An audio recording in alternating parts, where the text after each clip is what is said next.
Okay, so this one is when we started talking about some portions and unit rates and then just some general problem solving. Number 19, write the statement as a ratio in lowest terms. 6 managers, 72 employees. So first off, that's just 6 to 72. Now lowest terms means I have to see if I could divide these by anything. And it turns out that I could divide each of these by 6. And if I do that, I get an answer of 1 to 12. All right. And since we did have words in the problem, we should probably write our answer as 1 manager to 12 employees. Number 20 says a store sells 24 packs of Gatorade in different sizes. Determine which size is the best buy and the unit rate. So the first one is 16-ounce bottles at $12.49 and 32-ounce bottles at $26.98, 64-ounce bottles at $52.50. Remember, a unit rate is just a special kind of ratio. So I could write a ratio of cost to ounces for the first one, and I could say the first one is $12.49 per 16 ounces. And I could say that's done because there's nothing that I could really reduce there. However, a unit rate forces you to reduce. A unit rate says the bottom number has to be 1. So that means I have to divide both of these by 16. That will make my bottom number 1. And then on top, I just have to do $12.49 divided by 16. And we get 0.78 or 78 cents. The way we write it is instead of writing it as a fraction, as 0.78 over 1, we write it as 78 cents per ounce. We're going to do the same thing for the other ones. So for the 32 ounces, we've got 26.98 over 32. And again, we're going to forcibly divide each of them by 32, even though it doesn't work out in the top, because for it to be unit rate, the bottom number must be 1. So this one gives us 0.84 per ounce. So that one's actually a little bit more expensive than the 16-ounce one. And then lastly, we have the 64-ounce one. So we're doing 52.50 over 64, and then we are dividing both of these numbers by 64, even though it doesn't work out nicely on top, because again, unit rate, the bottom number here has to end up being 1. So this one ends up being 0.82 per ounce. So the best buy in this particular situation is the 16-ounce package, which is only 78 cents per ounce. Everything else has a higher cost. So our best buy is the 16-ounce size. All right, number 21, just solving a proportion. Remember, proportion just means two ratios that are equal. We have a ratio right here. We have x plus 5 over 66, and then we have 5 over 12. The fact that the two ratios are equal means they're proportional, and that means if I were to take their cross products, so 5 times 66 is 330, and then if I take the cross product this way, I'm not just doing 12 times 5 or 12 times x, I'm doing 12 times the whole thing, x plus 5.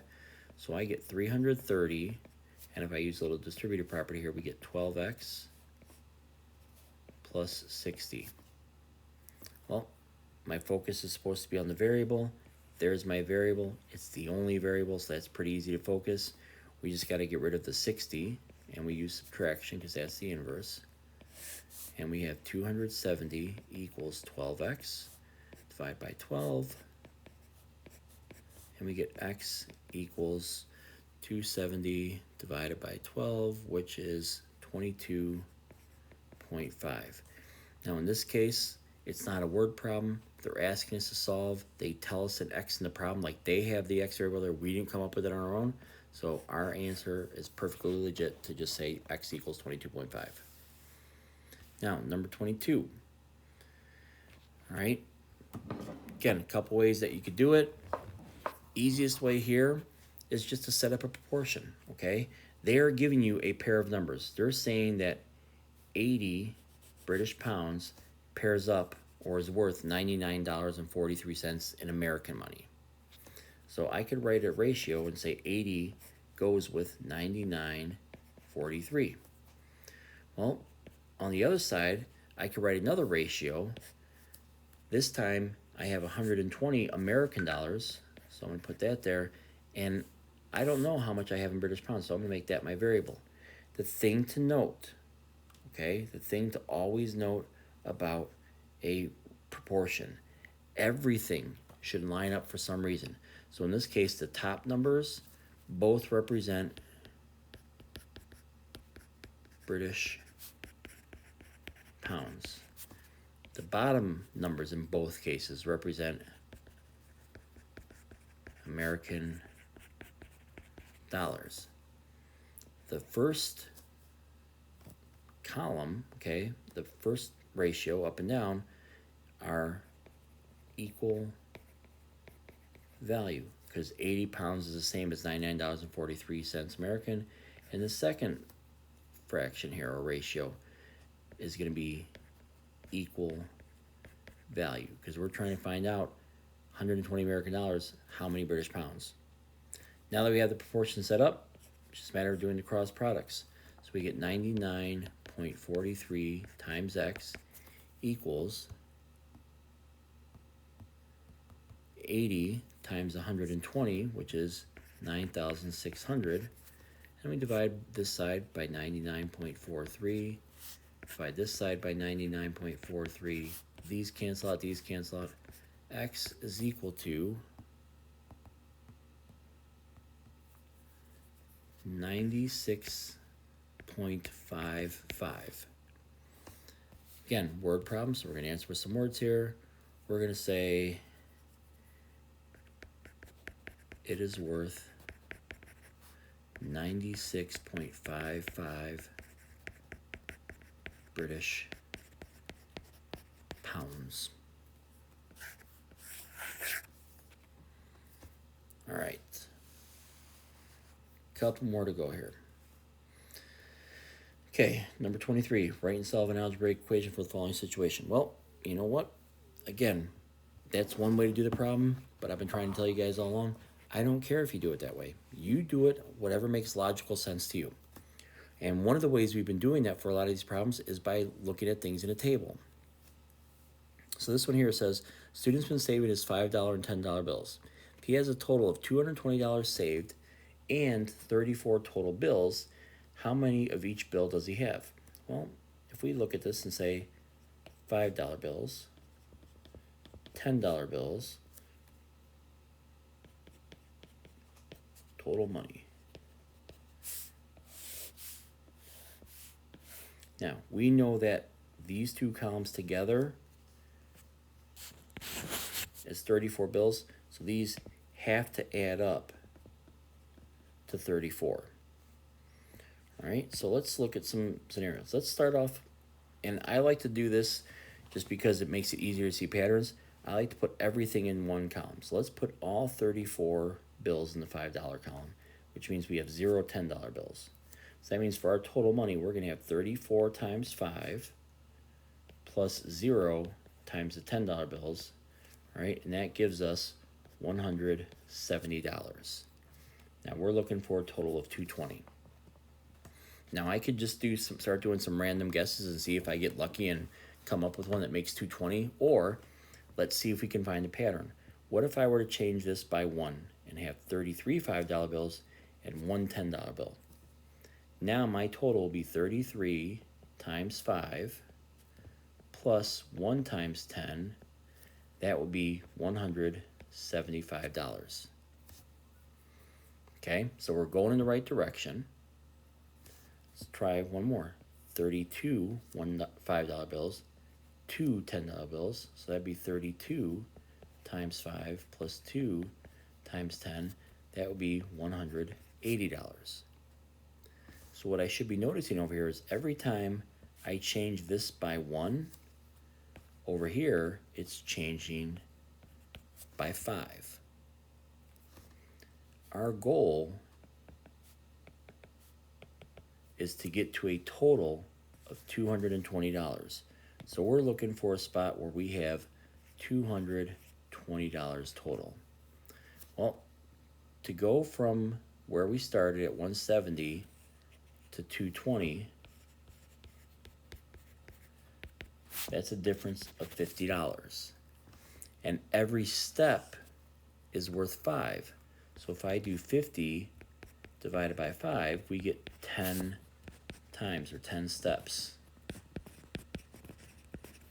So that means I am going to have to move how many of these bills from the $5 into the $10 column? Exactly, 10. So that means this would be down to 24. This would now be 10.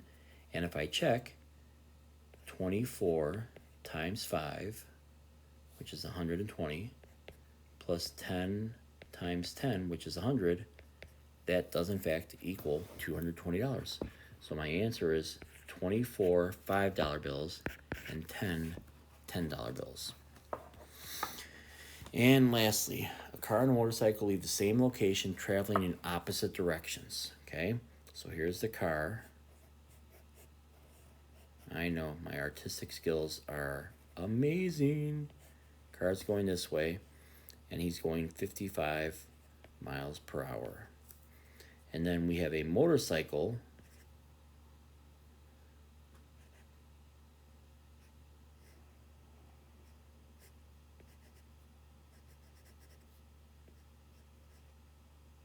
maybe it's a nice big chopper, put big handlebars on it. Okay, we have a motorcycle going in this direction at 65 miles per hour. We are trying to figure out when they are 420 miles apart. Okay, so I have a couple approaches here. First off, I know that distance is equal to rate times time. But I have two different vehicles. So let's start by making a table. So we've got the car, we've got the motorcycle, we've got the total distance, and we've got time.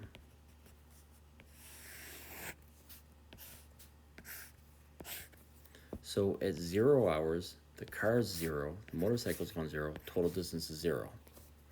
After 1 hour, the car has gone 55 miles. The motorcycle has gone 65 miles. The total distance is 120. After 2 hours, the car has now gone 110 miles.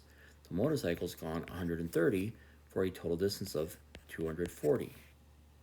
Now I could keep making my table longer and look to see if I find this number.